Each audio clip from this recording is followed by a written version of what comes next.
Okay, good morning, everybody. We think we're down. We have 1 minute to go before our meeting starts.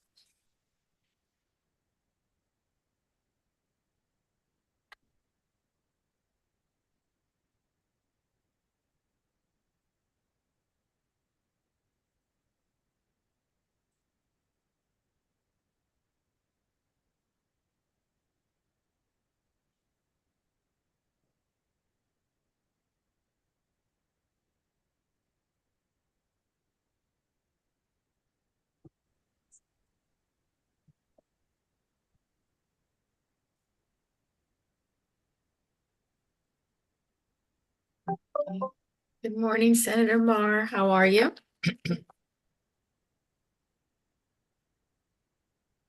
Can you hear us?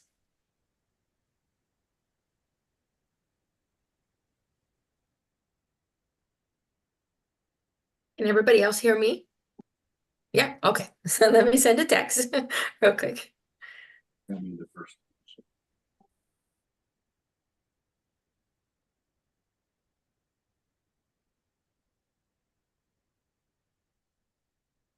Ash, do you see Claudio on?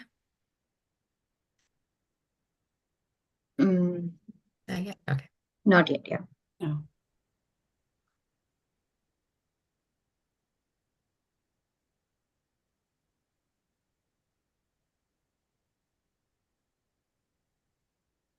Okay, let me, Senator Marr, can you hear us? No. Can you hear us?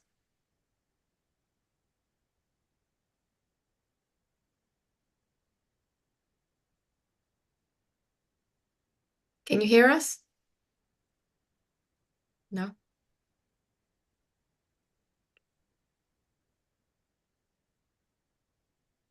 Can't hear it. I Oh. texted her. Okay, you did. Okay. I think she's looking at her text because she's saying that she can't hear. Yeah. She's gonna go out and come back in. Okay. All right. So let me see if we can see one of our other chairs. I do see Claudia joined Can you in. hear me? Okay. Now we can hear you. We can hear You you. can hear me? Yeah. I can't hear you. Okay. I'm going to go out and come back. Okay. Good morning, everyone. Good morning. Good morning. How are you? Good morning. While we wait, we'll just handle a couple administrative tasks. On the link in the chat is the link to record your attendance. Also on the PowerPoint presentation that was shared with you is the QR code, if that also works for you. Either way, we appreciate you recording your attendance, please.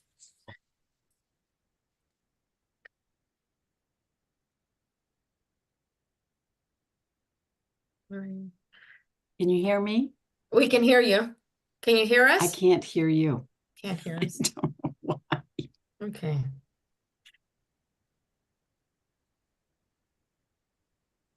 Erica, I think there's a Yeah. message in the chat about reposting the link for attendance. Is that something that you could put in the chat? Yes, we can. I think Ash or Israeli, I think Israeli is managing those areas, so she'll post I it. already I put it again for everyone. Thank you. Claudia, would you like, I know as Senator Marr is trying to I'm here and I can hear. you can hear. Okay, we can hear you. So good morning, Good morning. everybody. We will get started as we do have our meeting today is 90 minutes long, and we do have a jam-packed agenda, and we have some great presenters to you coming to you today. I do very quickly want to say thank you to our partners. They have been, the Office of the Early Childhood, Department of Children and Families, the Ed Advanced Provider, the Child First, as well as the State Department of Ed, Department of Social Services. All were just great partners this past month, and maybe even beyond this past month, in bringing to you the presentation that's coming forward to you today. So we appreciate the time that they have had with us, and in planning this out. So I look forward to hearing more about the work that they are doing. I will give the floor to the chairs for some opening remarks. Okay, well, I'll start then. So good morning. I am delighted to see you all again. I wanted to give you just a little update from my side, and I'll leave part of it for Claudio. We did interview committee chairs for co-chairs for the working groups, and I am really excited to announce that Alice Forrester and Jason Lang, excuse me, are going to be the co-chairs for the infrastructure working group. So that's exciting. They're both very aware of a lot of the resources in the state, and we'll be getting back to you with information about the members of that working group as we go forward. Great, thank you. And I'll add my welcome to everyone. We have a great agenda, and I was just inspired last time because we started to dig into the dimensions of sustainability when you think about having a rate structure, looking at value-based and other creative alternatives to payment, and then volume. And I know today we're going to continue by highlighting a couple interventions, some work that's been led by OEC, which I'm really excited to hear, especially how we incorporate more upstream interventions, and then some of the other interventions for more complex care in children through Child First. So looking forward to the agenda, and then piggybacking on my good co-chairs' points, we have had conversations not just with the infrastructure group, but we've also been able to interview people for the services work group. We hope to initiate both those two work groups in short order, starting in March, hopefully, so they can begin to meet and develop some of the building blocks for our strategic plan work that's going to happen after session. And I'm very pleased to announce that both Jan Hansen and Edith Boyle are going to be our co-chairs for the services work group. I think both of them are joining us today. So I don't know, Senator Mar, if it's okay, maybe can we ask any of the appointees of our working groups to maybe just say a few brief remarks? Absolutely, that would be great. Really go around the house with it once a week. I'm not sure if Jan wants to So go Edith, first. Yeah, go ahead. I was going to call on you because I saw you pop up on the stage, so thank you. No, thank you. I am thrilled to be able to co-chair this work group. I'm glad I'm able to use years of experience in facilitating work groups like this. And honestly, I appreciate your trust in me, and I'm excited. It's going to be great. Likewise, just hello and hi, Edith, and thank you, Claudio. And I look forward to getting going and rolling up sleeves and being part of the co-chair of the work group, and look forward to working with colleagues. Well, thank you. Alice, any comments? Sure. Hi, I'm really excited to work with Jason and CHDI on this. I think it's a fun partnership because they really have been working on building infrastructure, in particular data and collection. And I live infrastructure, running 3 or 4 nonprofits in Connecticut, and trying to make payroll and make sure that our families are served in the way that they deserve. So I'm excited about having the opportunity of really thinking about it and working closely with Jason. So thank you. Thanks for the opportunity, Cece and Claudio. Thank you. Gina or Jeff, I didn't see Jason on here, but I'll make sure to include him in the invitations for these meetings, as our co-chairs of work groups are invited as well to participate in the monthly meetings. It's vital, it's important. So Yeah. I don't know if there was anything you'd like to say, Jeff or Gina? Sure, I'll jump in, and I think Alice Jason is said it here all. also. Alice said it all. Can you all hear me? Yes. Okay. Yeah, Alice said it all, and we're excited about the opportunity to work with her and the rest of the committee around infrastructure needs, from funding to workforce to data collection, reporting, and all those activities that are such important supports to the direct service delivery. So I know I speak for Jason. Actually, he just commented and he is here. So if you want to, Jason, you can express your own excitement. I'll go back on mute.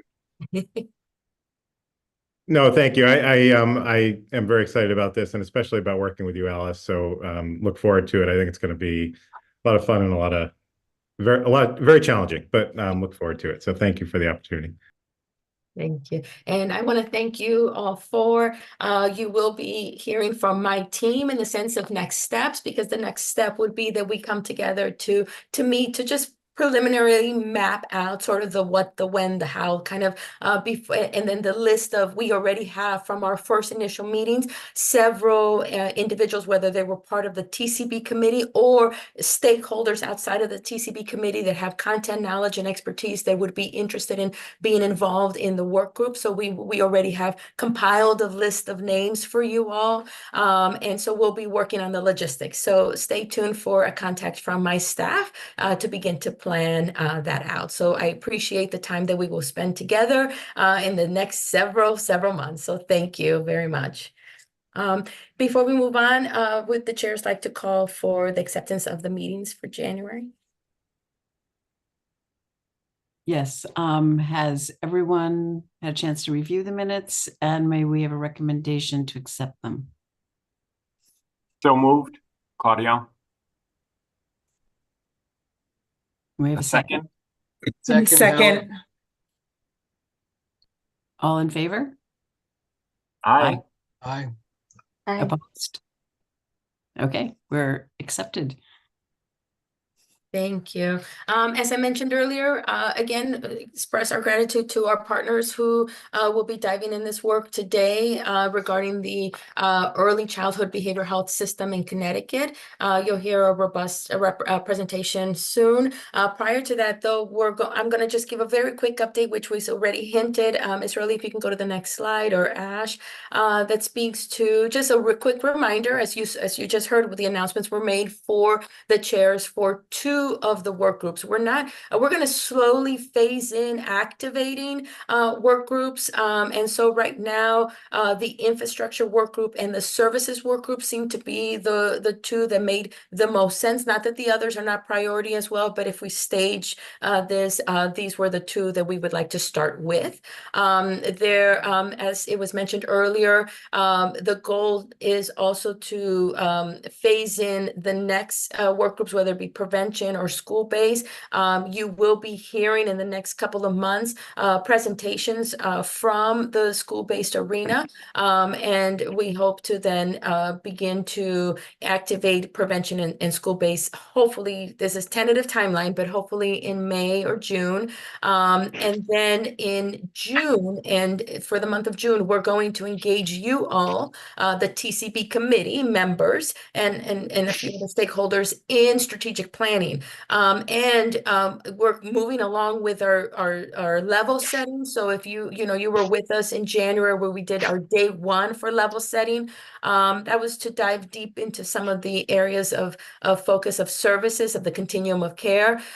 In June, we want to continue that conversation, but more targeted towards what are the goals of this committee? What are the strategies? What are the priorities? How are you going to measure your success or the success of the systems? And so we'd like to engage you in strategic planning in June. And with that, what you'll see in front of your screen now is that there are 2 options for you. We're trying to be very planful ahead of time. I know maybe some of us can't think of June just yet, but we want to start to reserve or save the date on some of these dates. And so this would be for session 1 of strategic planning. We would like for you to take a second to look at the QR code or click on the link and select one of those 2 days if you happen to know what your schedule already looks like for June. If you'd like to put your preference there, the one with the highest votes wins. It looks like it's June 4th. Is that correct? Yeah, Israeli, am I seeing that correctly? Yeah. I put the link in the chat, just in Okay. case anyone else is having. Okay, perfect. All right. And then we also have a second option too, because this we believe that we'll need to engage you for 2 sessions in the summer. So there is possibly a session 2, which you all should have already seen the 2 dates option if you've been playing around with the QR code and the link to select that. And once my team and I can meet to map out what the strategic planning sessions are going to be like, we will be connecting with you all and sharing that information about the what, the when, the how, all the details to what to expect for session 1 and session 2 of strategic planning. But we look forward to engaging you all. We were very mindful and purposeful in doing this after the legislative session, because we do really encourage all of our TCB members, and we know how difficult it can be during the legislative session for time constraints. So we purposely did it for after the legislative session so that our legislators can also join us in that activity. Any other thoughts, chairs, from the chairs regarding strategic planning before we move to the presentation? No, thank you. Perfect. All right. So the first, we want to start with, I want to again thank Darcy Lowell for working with us and being flexible and adjusting her presentation multiple times as we were trying to narrow down the information we bring to you, because we have a short period of time. But I'd like to give her the floor so she can start the presentation and just a little brief level setting of who we're talking about when we say young children. Darcy?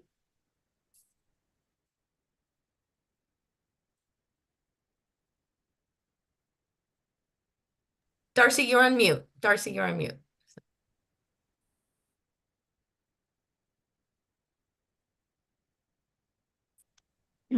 Okay. Can you hear me now? Yes, we can. Okay, I'm sorry. All right, so I'm just going to start quickly with a little bit of information to answer the question about what is so important about early childhood mental health and why are we addressing it. Next slide, please.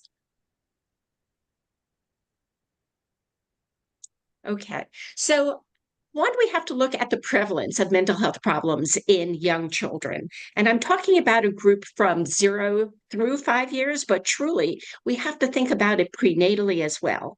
And you will hear so much wonderful information from the OEC shortly about how we go about that. So overall, the presence of diagnosable mental health disorders is an average of 16 to 20%, which is really quite high. It depends on what you're reading, which data is perhaps more current or accurate, but children that live in poverty have a prevalence up to between 22, and 26%. And children who are victims of child maltreatment have a nearly 4-fold greater risk, almost 50%.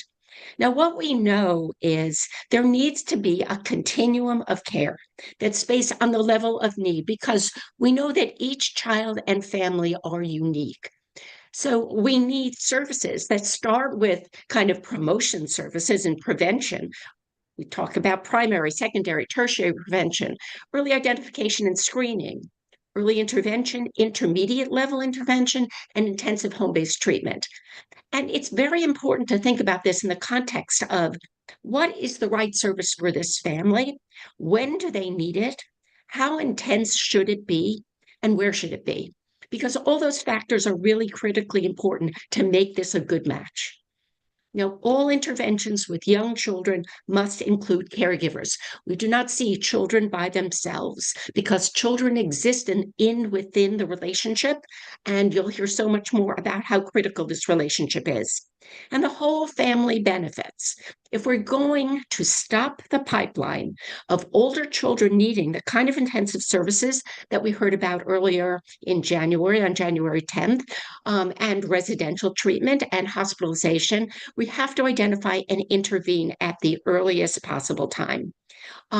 If we address issues early, what we will see is that we'll be able to prevent suffering and save millions of dollars. And in spite of all the scientific knowledge that we have, and I'll talk a little bit about, we find that young children still fall through the cracks. Okay, next slide, please.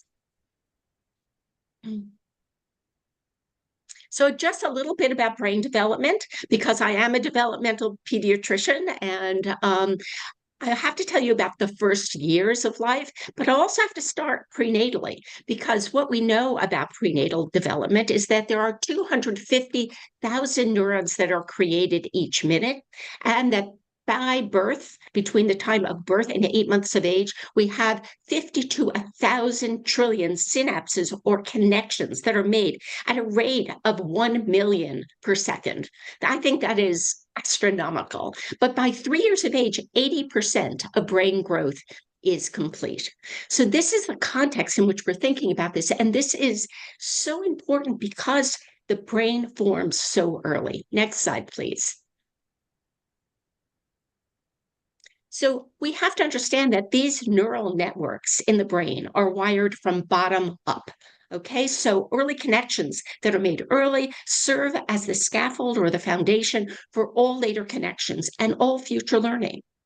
The genes, which we all know about in DNA, and early life experiences interact together to shape the architecture of the developing brain.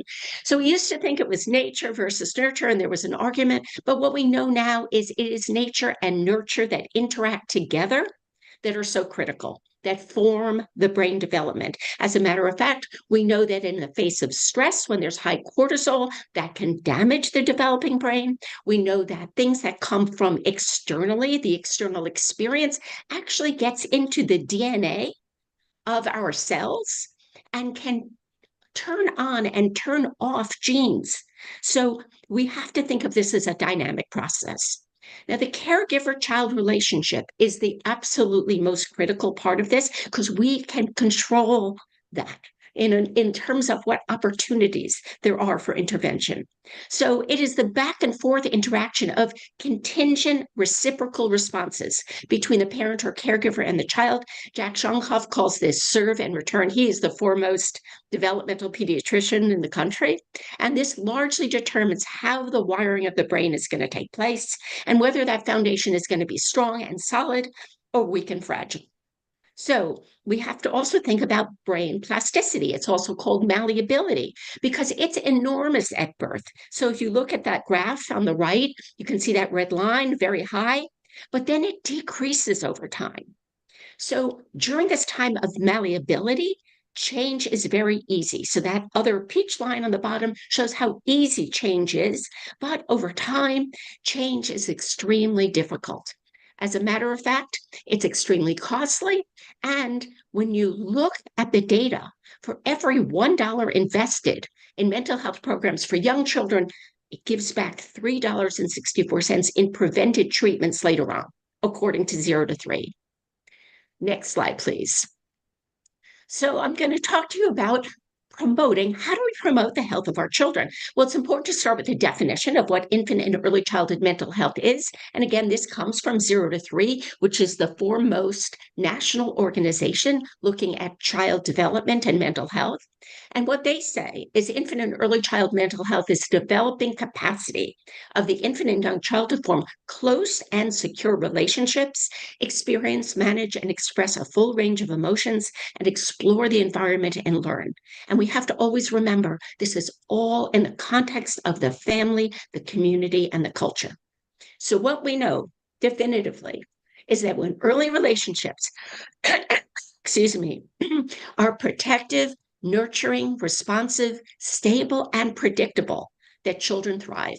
This is how they develop something which you may have heard of the term secure attachments. This is how we develop social, emotional, and mental health, as well as cognitive and physical health. Next slide, please.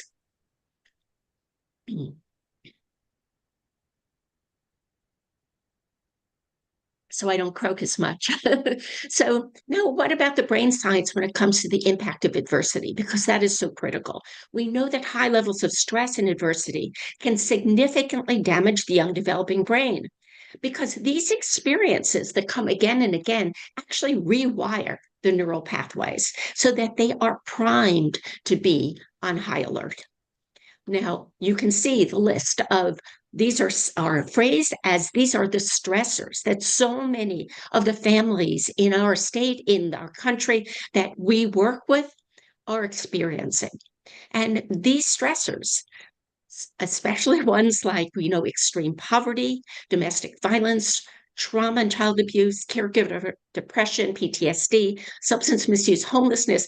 I mean, all are important. Racism and inequity is one that we have to call out again and again because it has not been brought to the forefront as is really necessary. And what we know is when these add up, and you can see on the graph on the right, the more of these risks, the more of these factors, the worse the outcomes that we're going to see. So, what we have to do in partnership with parents and where parents can really take the lead with us, we must decrease these stressors through intensive care coordination by building and while building protective factors, which are so critical. And the protective factors are actually very often, it's just the reverse of all those stressors that you see above. And we have to build them, and we build them with parents. And that is so important. The issue of parents and community being in partnership is absolutely critical. Next slide, please. So here, toxic stress, I've mentioned it before, ACEs, but what happens then? Well, this is where we see mental health problems and mental illness. We also see academic failure and learning disabilities that come as a result, as well as chronic health problems. And this is something that the ACEs research has taught us. It's not just mental health and academics and learning. It is really the body itself that's affected in terms of chronic health problems. Next slide, please. So, what do these mental health problems look like in young children? Well, that's important because, as I said, so many people don't really believe they exist. Well, young children express their feelings, joy, anger, fear, sadness, anxiety, pain through their bodies and their behavior. They can't talk to us in the same way. They do it through their play as well. That's how they communicate with us. But all behavior has underlying meaning. Behavior must be interpreted in the context of the stages of development, familial expectations, culture, and at each level, behavior is different and has different meaning. So we have to look at that. I'm going to be just half a minute more. Children depend on their primary caregivers to mediate these experiences, especially if the experiences are stressful. Caregivers are there to calm and comfort. This makes stress tolerable and a source of learning. But if our caregivers are overwhelmed, dysregulated, anxious, depressed, angry, abusive, using substances, if there's homelessness, the child's experience of stress can overwhelm their regulatory systems. And that leads to a toxic environment, which then leads to brain dysfunction, metabolic changes, and of course, mental health problems. So very last slide here, what we see is just kind of, next slide, please. What it looks like in terms of the disorders of infancy and early childhood to say once again, yes, this is real. And next slide, please, is about our opportunity here. Our opportunity based on scientific research is to promote this responsive, nurturing, protective parent-child relationship, because not only does it build the foundation, but it heals and protects the child's developing brain, and connect families with comprehensive services and supports to decrease the stressors and enhance development. This is really how we build child and family resilience. Thank you. Thank you so much. Next, I would like to welcome Commissioner Beth Bai. I believe that we were going to go to a parent video first and then come back to me, okay?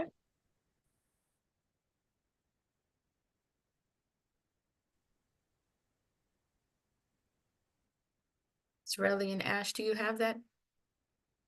It's the parent will be speaking. Oh, parent will be speaking. Okay, sorry. Thank you. Okay. Great. Sorry. Thank you. No, okay, no problem. Thank you so much. I would like to introduce our parent. Thank you so much for taking the time to come and speak to our committee. I believe his name is Chris, and he is on. And if you are on, if you can unmute yourself. Can everyone hear me? Yes, we can hear you. Okay, excellent. Hi, everyone. My name is Chris, and I'm just here to share my experience with the ECC program and Child First with Clifford Beers. We were introduced to these programs, and for about a year through my daughter's preschool time was very beneficial. And I'd like to share some of the positive experiences and I guess some of the teachings from that I've learned from this. I put together something to talk about briefly. If you'll bear with me while I read it for a minute. I just wanted to start saying that most success stories usually start with turbulence, and something is holding us down, and we must find our way to move on. And my daughter is not a problem, but just unique and beautiful in every way. And I'm really grateful that these opportunities that I have had and that have enlightened me to this mindset. It came at the right time. I without going into too long of a history of how we got involved with the program, I just want to say that it was at the perfect time, and the response and the support was just immediate. And there's nothing I could say that made me feel more confident and assured that I had made the right step, a right choice for my daughter. After having such a, I guess, horrific experience with a local preschool, I needed somewhere else to go, and that not only we could trust, but that would help us. The first preschool was, I didn't feel confident with them, and they weren't really offering the support that I was now introduced with ECCP and Child First. So I want to just thank the new center, Amy's Active Learning, who was very willing to take our family in at the beginning of a already started preschool year. My daughter had just turned 4, and the first preschool was, I guess they were making us aware of concerns that her social behavior and learning development and many other age appropriate skills were just not there. And after partnering with Amy's Active Learning and ECCP, I got the support that I desperately needed. And I think we were able to turn things around and turn our concerns into positive goals, and that we were able to achieve. And nothing more, nothing makes me feel better than, committing time and accepting help, but getting the results out of it. And that's why I'm here to talk about that, because the tools and the techniques to help children regulate their emotions that was both utilized in our home and at the preschool, it was just immediate. They implemented a cozy corner space, and I just immediately saw my daughter's behavior change and her development excel. And all of this, it's still in use today at home. And the suggestions of books to read and activities to do were great, and I really appreciated that kind of resource. We were taught how to, and I think maybe through Child First, that would come every week. I think I was taught how to better interact with my daughter using better vocabulary and trying to understand her needs better, and how I can meet those needs without feeling frustrated. And I guess that brought me to the mindset that I think it is not the responsibility of the child to it's not their responsibility of what they can't do, but it's our responsibility to help them so that they can do it. And I feel that enabling my daughter and understanding her needs and how to meet them has bettered our relationship and her growth as a child. She's 6 now, and our decision to have kept her at the preschool for another term before going into public kindergarten was a decision that we made because of the good partnership between the center and the programs, whether it have been the first representative from ECCP that got us involved in things, and then a Child First that kind of took over and just continued everything at home. And that was really why we wanted to. I knew that my daughter would be in a safe place, somewhere that I could trust, and that we were really everybody was benefiting, our whole family was benefiting from it. And so I learned from the center and from all of you that you should not base your child's education on convenience for the parents, but what's best for the child. And the reason I say that is because the first preschool that was local and literally about 2 miles away from us was great for me, but it was such a negative experience for my daughter that I really think that I needed a new center and programs that you offer to turn her around, because her experience was so horrible at preschool. I mean, she didn't ever want to go back again. I wouldn't blame her. So I think most of us would want to run away, and if we were given the opportunity. So I chose to commute over 20 miles a day, a couple times a day or more, to take her to a center that where your programs were in effect, and the people that were taking care of my daughter I could honestly trust, and felt like I was a part of a community and a family.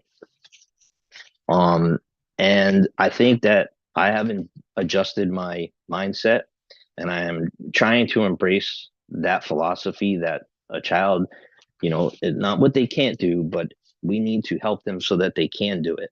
And I would just like to say to any other parents that may be out there listening that just always embrace support. You can't ever turn away support. And I think that our family is a great example of how we were able to find the right support and then applied it to our lives, changed our lives, adapted.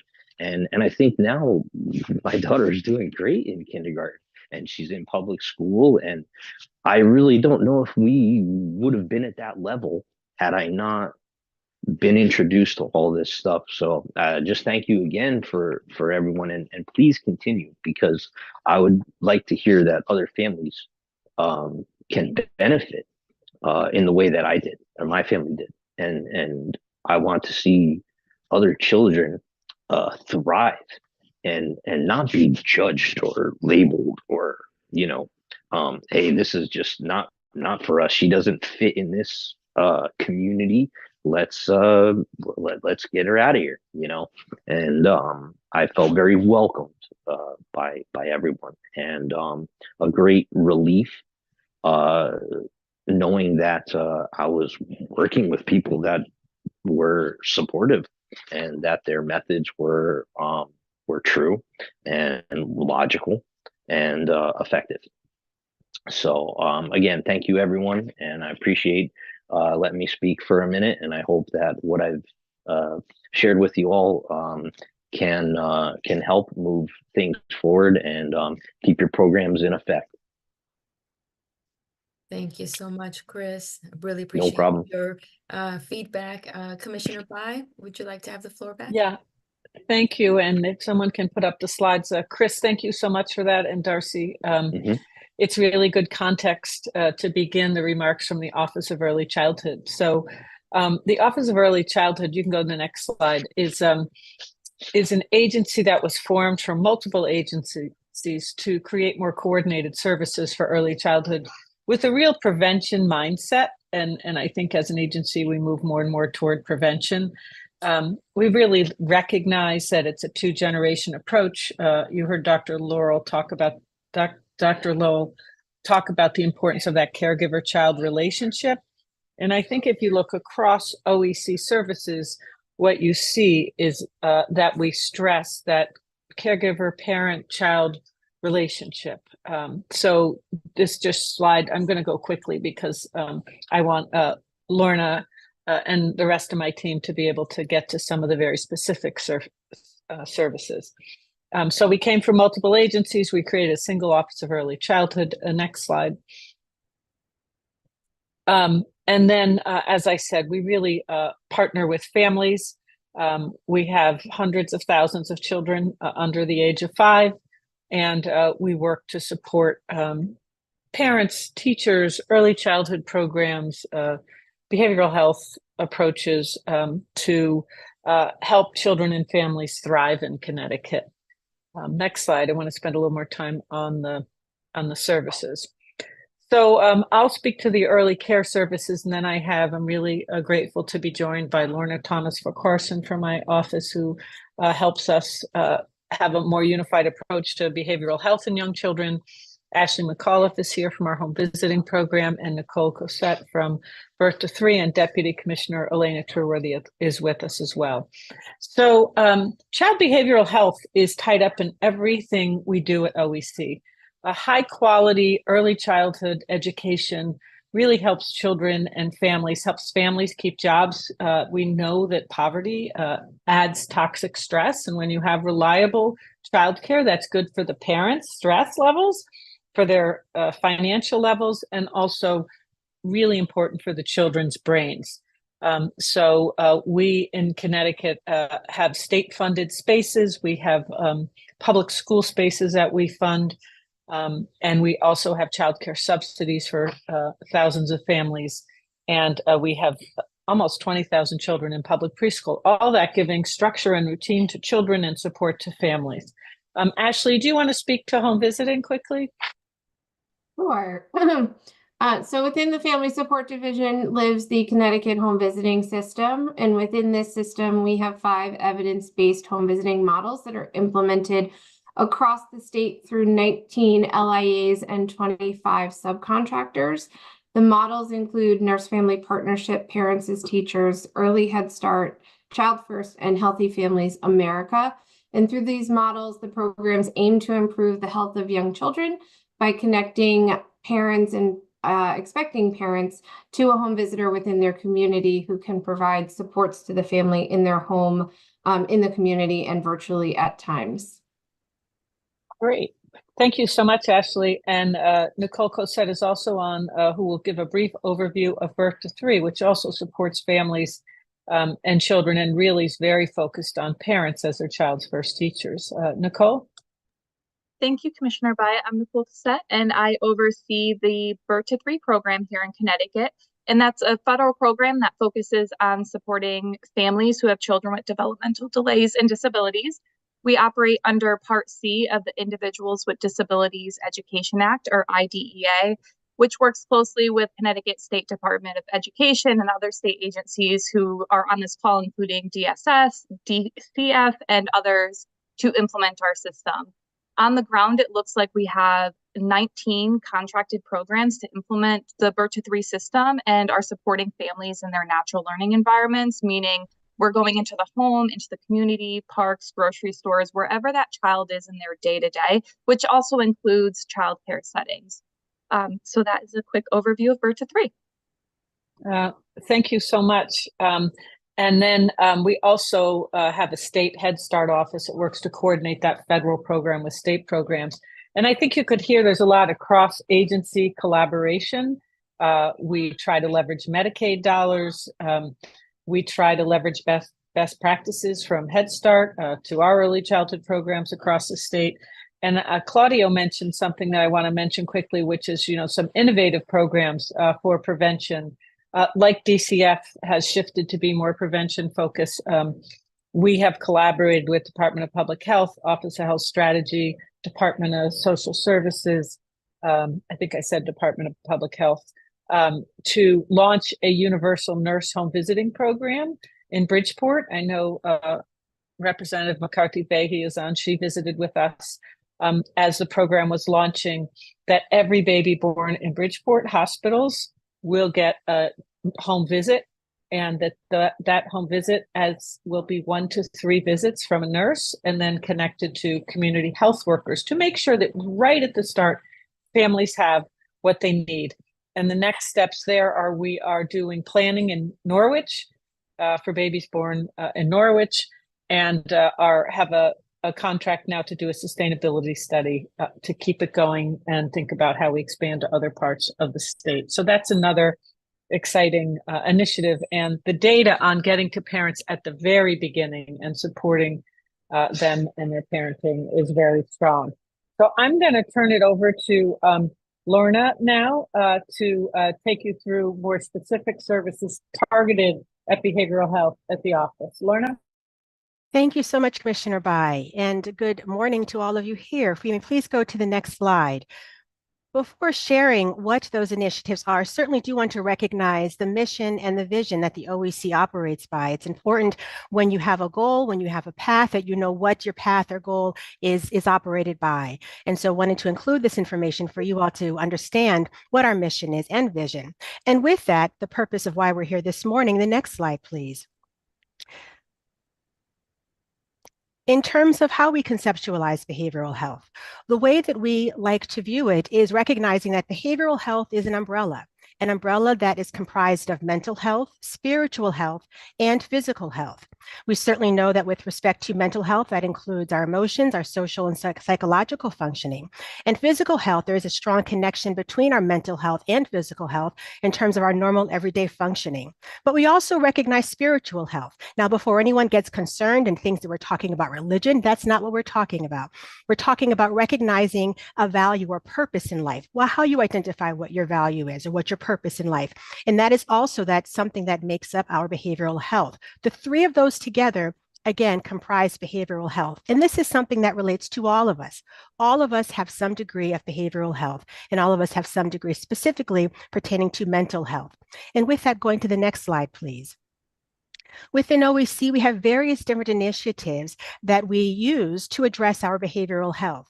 Now, these initiatives have been in place for quite some time, and the next 3 slides will describe what they are. We have the pyramid model, ECCP, and we thank you, Chris, so much, Father, for being able to share your story with how you receive services from ECCP. And you're also going to hear our sister agency, DCF, refer to their collaboration with ECCP as well.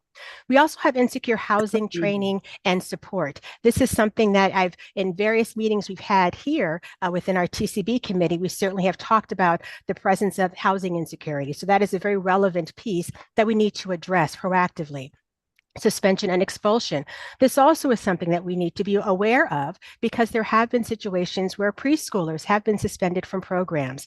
And we know that there is a disproportionate amount that impacts the Black and Brown communities. So our efforts are to educate persons on what is defined by a suspension or an expulsion, and how can we mitigate that. Next slide, please.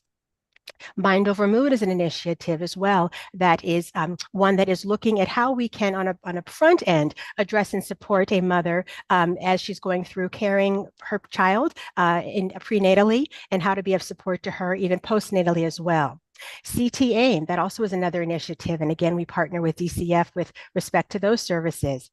And Help Me Grow Sparkler. Help Me Grow Sparkler is a very important one also to be aware of, because Help Me Grow is an initiative that all families have access to if they may have questions in terms of what may be going on with my child, or I may need some supports in this particular area. They can reach out to Help Me Grow to be pointed to the services that may support them. And we know that Sparkler is an initiative available to all families in Connecticut, which is a mobile app that helps to, as a screening tool, to identify challenges that may be present with a child, but also identify solutions and proactive ways of responding to those family engagement ways, that is, rather. Next slide, please. Doula Project and Head Start. I'm going to pick up the pace. I know that we don't have much time. I say all of this and listing all of the initiatives that we have because for some time they have been viewed by division, as in this initiative was in this division, this initiative was in that division. And where we are now is trying to, instead of viewing them in silos by division, viewing it as what OEC is in support of. Maybe go to the next slide, please. So with respect to the initiative supported by OEC, we are viewing them through a lens of prevention. We know that we have 3 different types of prevention: primary, secondary, and tertiary. And thank you so much, Dr. Lowell, for making reference to this in your wonderful presentation as well. We know that primary prevention is one that's widespread, that's shared with as many persons, as many populations as possible. Whereas secondary prevention is for those that may be at risk and wanting to intervene before things may escalate. And tertiary is if there may have already been a challenge, there is a problem, and we're now trying to get back to baseline. And so recognizing the 3 ways of prevention, primary, secondary, and tertiary, the next slide, please. That is how we are viewing collectively the different initiatives within OEC, viewing them through those 3 lenses. And as you can see, the initiatives there are broken down. Now, some of them you will see are in different levels of prevention. For example, our pyramid model not only is a primary preventative measure, but also a secondary preventative measure and a tertiary preventative measure. And that is one that we certainly try to intervene as early as possible, but they certainly provide a wonderful resource throughout all of the levels. And not to sound cliche-ish, but we have heard an ounce of prevention is worth a pound of cure. So as not only Dr. Lowell has made reference and Commissioner Bai, we're trying to address and be more proactive with preventative measures as opposed to being reactive. Next slide, please.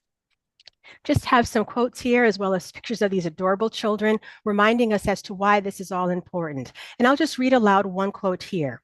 Childhood and adolescence provide critical periods for prevention, early detection, and intervention to promote child mental health and behavioral health. And this is something that certainly has been shared throughout today's presentation thus far. The next slide, please. See this cute little dog here, which is an actual dog. This is Gizmo, and some of you may have seen Gizmo or heard of Gizmo. Gizmo is an actual dog, a therapeutic dog that has helped to help young people talk about and recognize the importance of their emotions, of their thoughts. It's a way of promoting social emotional learning. Gizmo was created in conjunction with DCF and Demas and Department of Public Health, and certainly want to give credit to their efforts in this regard. And we have used this to support the message of social emotional learning and the importance early on of teaching our children the value of talking about their feelings and expressing them in a proactive way. Now, this cute little Gizmo here, he has retired. However, don't worry, he has several brothers and sisters and cousins that have taken the charge and they are continuing on with the work. Next slide, please. This slide here is important because, as we know, children cannot raise themselves. And Chris, I appreciate something that you said with respect to children, that we can't just focus on what a child may not be able to do, but, quote, it's our responsibility to help them so that they can do it. And that's what's important for us to be aware of. Children cannot raise themselves. We are the ones that help them in that regard. And this slide right here just talks about the ripple effect when it comes to challenges that a person may have and how it impacts the family, how it impacts the community and the world at large. Now, if you still may have someone that says, well, I may not have children, or that is something, I've raised my children, I don't have to be concerned with them now. Or some may even think, well, really, when it comes to mental health, it's just about being normal or not normal. And that so is not true. The continuum is so long and wide, and all of us are somewhere on that continuum when it comes to our mental health. We all have the responsibility and charge to be aware of our mental health in a proactive way. Next slide, please. And one way of doing that is to destigmatize mental health. And a way to destigmatize it is by talking more about it. The more we talk about it, the less stigmatizing it can be. I appreciate this quote from actor Kerry Washington, who said, I think it's really important to take the stigma away from mental health. My brain and my heart are really important to me. I don't know why I wouldn't seek help to have those things be as healthy as my teeth. And so this is what we are striving to do within OEC. And this has been touched upon so far this morning in terms of the relational aspects, in terms of the secure attachments. Again, children do not raise themselves. We need those that are helping to raise them, those that are helping to care for them, for they themselves to be in a well space, for they themselves to be aware of their own mental health functioning. Next slide, please. And so with that regard, our efforts are to have awareness, awareness, awareness, to talk more about this, to destigmatize mental health, to ensure that we, as we are helping to raise our next generation of leaders, that we are setting a good example for them by attending to our own mental health as we help promote and develop their own mental health. Next slide, please. And in doing so, we cannot do it alone. Although OEC, we have the wonderful charge of being responsible of our children from birth to 5, once they leave the doors of OEC, it's not as though we're not concerned about their well-being. We are very much concerned because the continuum of their growth and development is all of our collective responsibilities. And so as an agency, within our agency, just as we don't want to operate in silos by division, we certainly don't want to operate in silos by agency. And we're so appreciative of the collaboration we've had with DCF, with SDE, with DPH, and so on and so forth. And we want to continue in that vein as we all collectively work to support the healthy development of our children in the state of Connecticut. And so with that, I will pass the baton to our partners at DCF. Thank you so much, Dr. Frank Gregory. Hi, thank you. And I'm joined in this presentation by Dr. Stephanie Bozak. If you could go to our first slide, and I'm aware that we're on schedule for actually coming to the time when we were going to hear from providers, and I don't want to cut too much into their time. So with your indulgence, I'll go somewhat quickly and really just want to augment what we've heard, the child development presentation and the what we've heard from Office of Early Childhood, and talk a little bit about some of the services that we support in this space. And we certainly do partner and collaborate with a number of stakeholders, but especially with OEC to collectively identify and respond to the needs of young children. And as we've heard in the early development presentation, we recognize that we can't conceptualize of young child mental health and development outside the context of the relationship with their caregivers, and so our interventions are all really embedded in that. And whether those caregivers are their parents or at-home caregivers, or school personnel, or childcare caregivers. So that's a core component of these programs. And to underscore that many of the families that we work with, particularly parents with young children, may come to the attention of the department through our Child Protective Services mandate. But our behavioral health mandate obviously is broader and is not limited to those youth. So in many of these programs, we're really making the services available to children and families throughout the state, regardless of their any other involvement with the department. Next slide. And so, as I said, I'll not spend too much time, but just to touch on some of the initiatives you've heard from Lorna's presentation, the Early Childhood Consultation Program. And there was a question in the chat about capacity for these programs. This program, there's not a contracted slots per se, but this works with early childhood school and education centers around the state, and has the capacity to do educator training, child-specific consultations, family support and consultations, training. And so they, last fiscal year, worked with about 300 education centers. They collaborated with about 1,000 teachers. Those teachers in turn had responsibility for about 3,000 kids, of whom about 350 kids received child-specific, more intensive assessments, and they connected with about 1,000 families. So that's in addition to several hundred trainings and participation in various stakeholder groups. So their reach is broad, and as Lorna said, this grew out of concerns about young children being separated from early education centers because of behavioral difficulties, and it really is at its core was also responsive and very much a racial justice initiative, because the data about who was getting separated from preschools, boys more than girls, and boys of color most of all. So this was something that was really a trailblazer in that regard. Next slide. Therapeutic childcare is another. It's not a huge program, but it's one that utilizes some attachment-based paradigms to support caregivers in this setting and provide a family-centered approach in a way that, again, underscores the more we can strengthen families and facilitate and support their ability to parent their children, the better off ultimately, right, their children will be. Next slide. Parenting support services, similarly, it involves two kind of models, if you will: positive parenting program and circle of security. And it's intended to not only enhance relationships, but skill building on the part of parents to address their emotional, behavioral, and cognitive needs of their kids.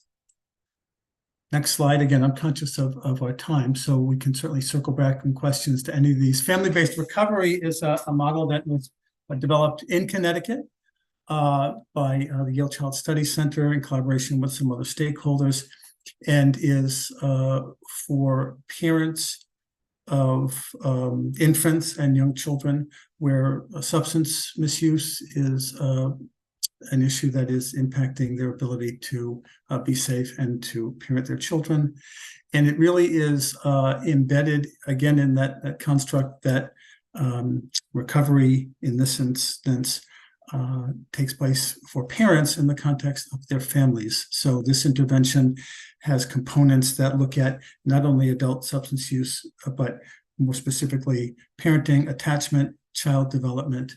And so it's, as you can see, a core part of our service array. Next slide.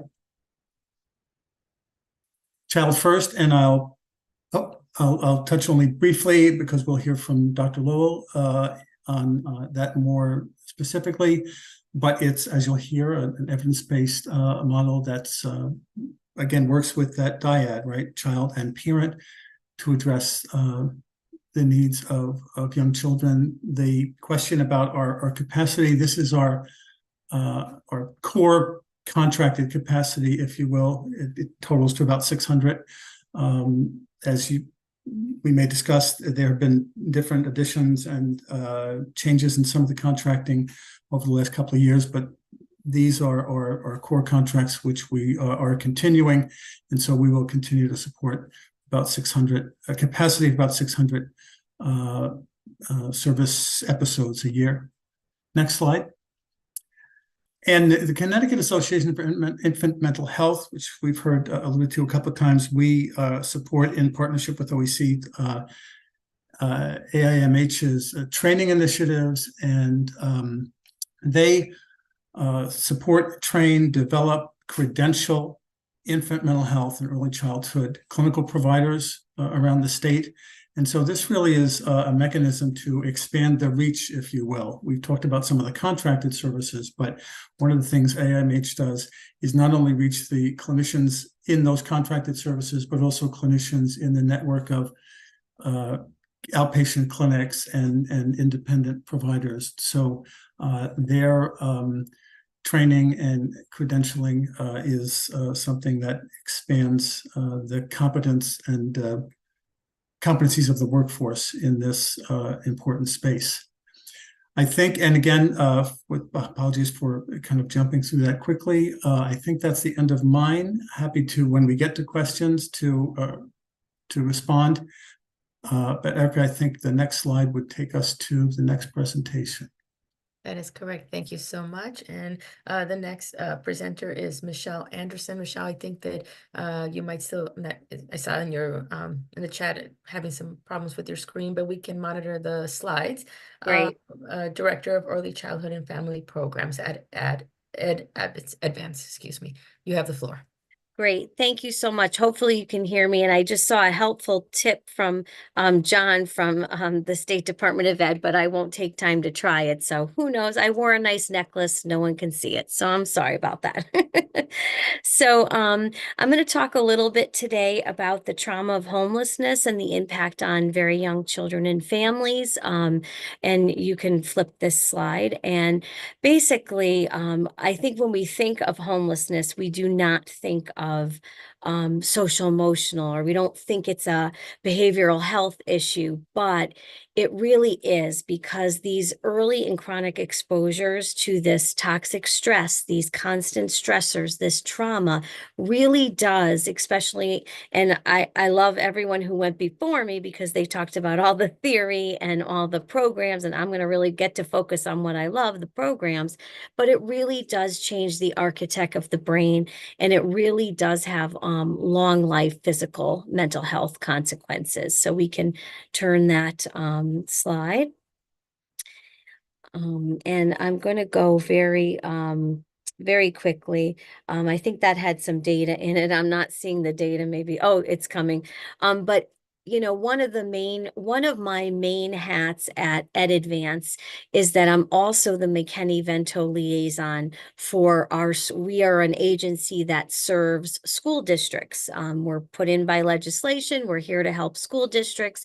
One of my major pieces to my job is to work with school districts on their McKinney-Vento population, which is school-age children experiencing homelessness. But because I'm early childhood, we really want to pay attention to the young children, because infancy is the age where a person is most likely to become homeless. And half of the children staying in shelters in our nation are under the age of 6. You can flip this slide. I think there's another data point, but it's coming in slowly. So, you know, because I do the State Department of Ed, and I'm glad they're on the call, I do that McKinney-Vento piece.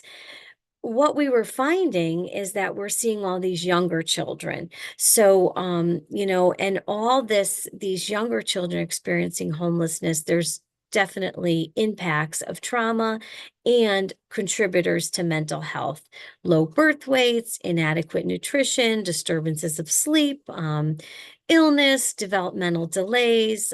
So we can go ahead and flip this, because I'm going to talk more about what we do, and we can move on here too.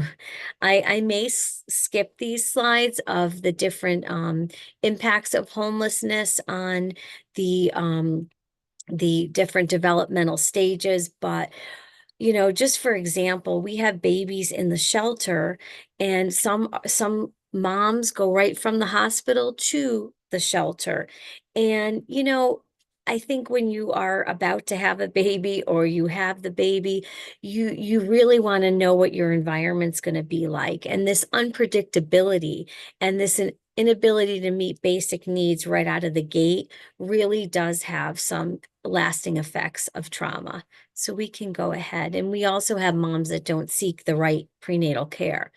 And on toddlers as well, you know, if you're growing up in a unstable housing, if you're sharing housing with others, if you're in a shelter, if you're you know, if you're definitely bouncing from house to house, living in a car. This year in our community, we had several families in cars, which was the first time ever in my McKinney-Vento life. I had to actually do a home visit to families in cars. We know that toddlers are exploring their world. And if this world is what they're exploring, it can add stress to toddlers that will come out and manifest itself in later years. And also, as a parent, they're parenting under a microscope. They might be told in the shelter, be quiet. You know, your child makes too much noise. Well, toddlers make noise, and they should make noise. And, you know, so it's very, very constricting. And as well as preschoolers, parents are under a lot of stress, so they're not modeling good interpersonal skills. Structure goes out the window, especially if you're in a car. Children's behavior will increase. So we can move from this slide, because everyone did really talk about that piece. And we also talked about a key protective factor in a young children facing adversity is having at least one stable and committed relationship with a parent, caregiver, or adult. So this really plays in lovely for homeless students that go to preschool and are in our programming. And when Commissioner Bai talked about all the programs that Office of Early Childhood offers, I am proud to say Ed Advance has all of those programs. So we are able to really wrap around services to our families experiencing homelessness. We have early care programs. We have Head Start, Early Head Start. We have Birth to 3. We also have, we are very fortunate to have the home visitation grant, which has every single one of those models that Ashley mentioned in our communities. So right here in Torrington as well. So we are very familiar with Child First. We're very familiar with Parents as Teachers and all those programs mentioned. And I will have to say I really commend the Office of Early Childhood because they put homelessness into their behavioral health initiatives, because again, we don't always see that. And because of that special attention, we are able now to infuse it. There's great initiatives like Head Start on housing. We are really infusing the pieces of our training that Lorna mentioned that we have at OEC into Birth to 3 service coordination, because when all of these services are going to the homes and they're meeting families in the community, they are seeing homelessness. We are experiencing an increase in all of our communities in the state, in our schools.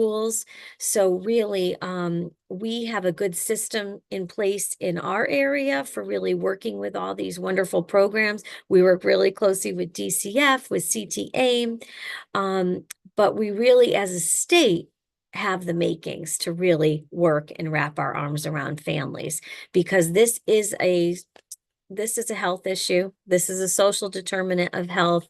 This is a crisis that we're experiencing, and we really need to really look at it as something that really contributes to the social emotional development of young children. And it really, we really can turn the corner if we have the appropriate supports. But I'm really proud to be in a state that's really looking at this as an issue, and thrilled to be here today. So I'll take questions later. I know we're running short on time.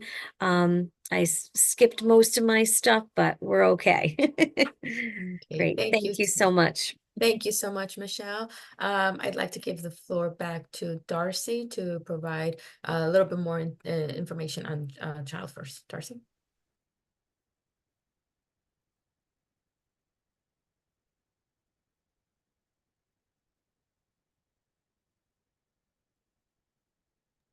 Darcy, are you muted?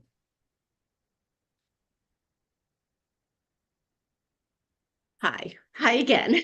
I'm going to talk a little bit about Child First today. And one of the reasons that I've been asked to talk about Child First is because, if you remember, on January 10th, we talked about the intensive home-based interventions that were for older children. And Child First is very similar, but it's an intensive home-based intervention for young children. And so it falls into that kind of category. It is funded by both DCF and OEC.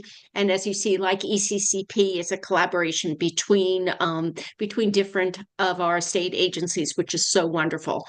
And I also wanted to correct one thing. I am the founder of Child First, but I'm the past CEO now, and we have a Child First representative here in the audience. And I've also been on the inaugural board of CT-AIM. I'm still on the board of CT-AIM. So I'm going to start just by talking about this model, which is an intensive evidence-based 2-generation home-based intervention that serves young children and families experiencing trauma and adversity. And this is what is so important, is this specifically is, if you think about the public health triangle, it's at the top of that triangle in terms of intensive services for those who have experienced the greatest challenges. We have children who are Obviously, that's what the parents have, their experience, but also children with behavioral mental health problems. Children begin anytime from the prenatal period to age 6 years. This is an intensive home-based service. And when I go back, please. And when I talk about this intensive home-based service, it is really 2 generations, meaning that the therapeutic intervention is not only with the child, it is with the parent as well. So this is called a kind of a team approach. This is dyadic intervention, and we use child-parent psychotherapy, which is also an evidence-based model. So Child First is an evidence-based model, uses incorporated and has always this other additional evidence-based model, which has had wonderful outcomes. When we have home-based services, this can be 1 or more times a week. It is based on the unique needs of the child and family. It could be 3 times a week. It could be 4 times a week if that is the need. And we have both a mental health clinician who is licensed as well as a care coordinator. So that is the team who actually implements the service. The mental health clinician is responsible for the therapeutic intervention, and the care coordinator is responsible for the services and supports that the family says that they need and want. This is a very family-driven approach. It's based on their needs, their culture, their priorities. There's also mental health consultation in all early care and education settings where the child might be, anyone. It could be family, friend, and neighbor. It could be, Head Start. And we work very closely with ECCP in any environment in which we both are. We often refer to ECCP if we see other problems within that environment, and they refer to Child First, as you heard. We've been reviewed by multiple clearinghouses, 8, and are therefore considered an evidence-based model. There's rigorous training and supervision and data collection. And we have strong, consistent outcomes, which I'll show you a few of them for both caregivers and children. And we've been measuring our outcomes over 12 years. So every single child and family who's come in to this service has their baseline and outcomes measured and is highly cost effective. Next slide. So I've told you a little bit about the target population. But children who have emotional behavioral problems, trauma, have experienced abuse and neglect, have developmental disabilities. Very specifically, we do serve children who are on the autistic spectrum because they can also have relationship problems. We see parents and caregivers who have a range of the kinds of experiences of adversity that I had showed you earlier, or any other combination. We also see foster parents. We also might see foster parents simultaneously with one or both birth parents. So this is very much tailored to what does that family need, and especially if DCF is looking at returning the child to the home. We want to make sure that that is a good transition. We want to make sure that everyone is on the same page. The demographics are here in terms of age ranges. We do like to see children prenatally because we know if we have a mom or parenting person who has some of these extreme problems, we know that that can lead to many later problems, and we want to start right from the very beginning. The children birth to 3, 26%, 3 to 6, you can see 72%. We have a wide range of ethnicities. Approximately 30% are Black, or African American, or multiracial, mostly Black and African American, and about 43% are Latinx. And then if you see on the right, you can see the prevalence of problems upon entry. 99% of the families, the caregivers who come into Child First have had trauma in their backgrounds. And when we see the children, 82% of them already have had trauma when we first meet them. So many have behavioral problems, a little under 2/3, language delay, very frequent disturbance in the child and caregiver relationship, caregiver depression, parenting stress, PTSD, and very high incidence of involvement with DCF. Actually, I think that number should be 71% as of 2022. Next slide, please. This shows you some of our outcomes. We have many, many ways of expressing the outcomes, but this is means improvement in an area in which they had a problem at baseline. And you can see how many of the families have shown consistent improvement. The blue is all time. So this is measurements since 2010, and this 2022 is the red. So we have seen this in a very consistent way. We measure this consistently so we can make sure that there's fidelity to the model. We have the same or better outcomes with our DCF families. And we also have very similar outcomes with both, if we look at subpopulations, like our families who are either our Black African-American families or our families who are Latinx. So it's across the board. Next slide, please. Our capacity and wait list, and this series of slides really it's in parallel to what you saw for the other home-based services, and that's why I've included certain kinds of issues here. Well, we began in Bridgeport Hospital in 2001, so have been operating since 2010. Our number of agencies had increased to a max of 15 and currently has decreased to 11. The number of teams in Connecticut was at its high when we had ARPA funding, 57. And currently, when ARPA funds are completed, we will have only 36 teams, a decrease of 21 teams. And the capacity to serve children and families was at its max, 1,368, and we will lose the capacity to serve 504 children and families.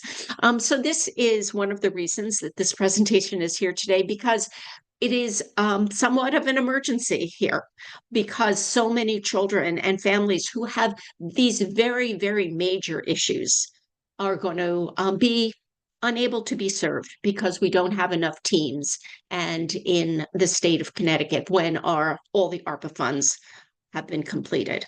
The wait list is over 200 children and families currently. That does not reflect the need, because we have something in Connecticut called, in DCF, the Enhanced Service Coordinators. And the Enhanced Service Coordinators are, if there is no slot for Child First, if there's no available team, they will send the child someplace else. Sorry about that. And so often children who might be best served by Child First are not coming to Child First. And one of the big problems with that is, in those instances, we sometimes find that they fail at the services they're in and are much less likely to want to re-engage, because the parents feel, I failed. I haven't been able to do it. This is not working. And therefore, they don't have that opportunity because they don't want to engage. The funding streams that are currently... Erica, Darcy, I'm just interrupting you. We do want to spare some time for the Q&A, and I'm looking at the time. We have less than 10 minutes.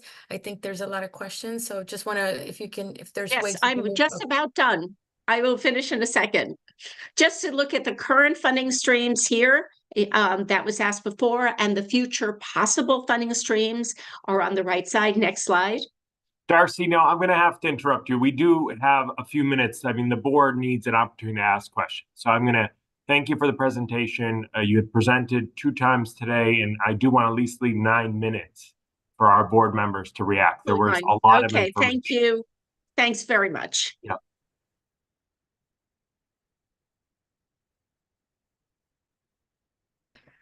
Any questions from our board? Yes, actually, if I can, while others are getting ready, I do have one question and this is for Dr. Gregory. It's, how are the children in infant mental health identified, and how early are they identified? Did you say that was for me or Dr. Lowell? Oh, I thought it was for you, Dr. Gregory. Because we certainly can join on that. I think that the ways in which young children come to the attention of services would be varied. Many of them, it would be in the context of their primary medical care. So we haven't talked a lot about it, but I think the role of pediatric primary care in this space and in supporting their ability to assess, refer, and support these children is a critical part of our service system.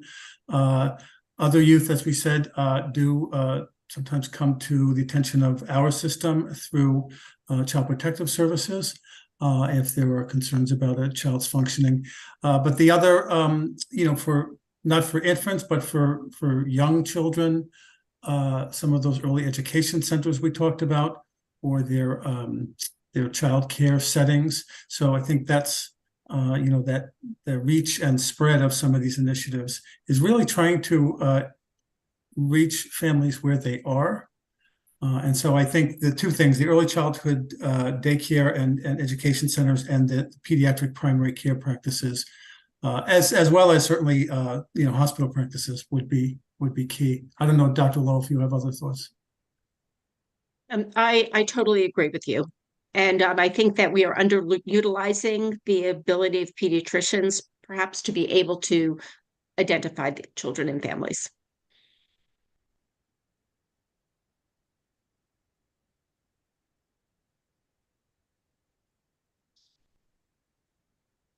I see we have, Erica, a question in the chat from Edith. Correct. Edith, do you want to get off mute and ask it, or shall I read it? Sure, I don't mind Okay. reading it. I'm just curious. A lot of good information was shared today, and I love evidence-based early interventions. It's absolutely key. But I'm curious to know from your perspectives what's not working and where are the gaps as it relates to early intervention in Connecticut. If I may jump in first, since we're playing a group form of double dutch, I think what's not working is what is an opportunity to show what can improve, if I may phrase it in that way. Again, with our stance of really wanting to recognize that when it comes to behavioral health, it's something we want to be proactive with and have it to be an ongoing part of the intervention process as opposed to reactive. And so I think what can be a challenge is when it comes to having to not have predictable resources available to us, to one that is, or having to advocate for one resource or another. And also to recognizing the importance that the family voice is so very important. It cannot be an afterthought to consider how families should be involved in the treatment of their child. The treatment cannot be done at them. It has to be done with them. So for that reason, it's important to have them at the table from the get-go. And that's why we're so thankful within OEC for our parent cabinet that we have that are really helping to call us out in that regard and are really helping to be that voice of reason and voice of insight. And that is something we have to be able to receive. When we talk about wanting to be a part of the change, that may mean feeling a little bit uncomfortable with kind of candid conversations that are had, but that's important for there to be growth. I would also jump in. I think that one of the gaps that we see is with children with intermediate level needs, so that they don't fall into really a prevention kind of pot. But they need services, but they may not need services as intense as Child First. We also, so that is definitely a gap that we see. And also, obviously, for those children who have more intense needs, we don't have enough services to meet those. The other challenge is that it's very hard to find appropriate services. I went through all of the different websites that we have here in Connecticut. And if you're looking for services for young children, if you are a parent, and I had that hat on, looking for a service for a young child, it is very difficult to figure out where that is and how to find it. And I think that certainly needs to be improved. Okay, thank you. Alice, did you have a question? Yeah, first of all, I want to say thank you to everybody who presented today. It was great. I think that one of the things that having been involved now for over 20 years in the system infrastructure, to use a word that I'll be using more, I think that there were pointed out, certainly with Lorna and Commissioner Bai and Frank and Darcy, is the parent-child relationship. And that, I want to just make sure that folks understand that there are some interventions that are supported in the state that, pay for that parent-child interaction. And I'm very sad that we're going, it doesn't mean you can't refer to Child First, especially after the funding cuts, because we're going to be full. So that's an important thing to be thinking about. Referrals are important, but like if you don't have the teams, it's that's the sad shame. But the often for a parent who's been through trauma, the services for the child actually help the parent access services for the first time, because most of our parents really want to do what's best for their kids. And Chris, thank you so much for what you were talking about, because I think your message was really heard.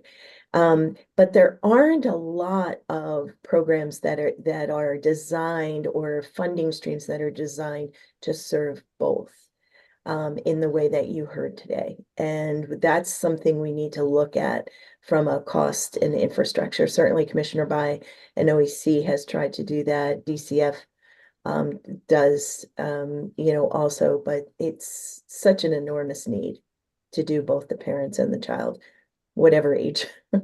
So thank you. I would jump in and say, I think that it would be great if our state could look at home visiting for all in some way, shape, or form, because I think that initial connection with families is a great thing. And secure and supportive housing, I know that's a lofty goal, and that's probably a different committee than this that would be making any decision making, but I do think we could look at this, and I think it's really exciting we're piloting the Head Start on Housing initiative, because it in fact looks at this issue. And I just keep all the programs funded and up and running, because we're all working in the trenches with these families, and the issues are not getting easier. I want to thank everyone for coming today, I miss seeing you in person. I look forward to being back together in person. It's just, the presentations are terrific. I want to thank everyone who presented today. And I look forward to seeing you in March. Wait a minute, we're in February, right? March. Okay, March sorry. 6th. February. Thank you. March 6th. Claudio, did you have any words? That's it. I'm just excited that we're building out our team. The 2 work groups where a lot of the roll up your sleeves work is going to happen. It's going to kick off in March too. So lots of good stuff to come. Thanks to everyone who took the time to present, and those that had really good questions that flushed out our conversation today. Thank you. Thank you, everybody.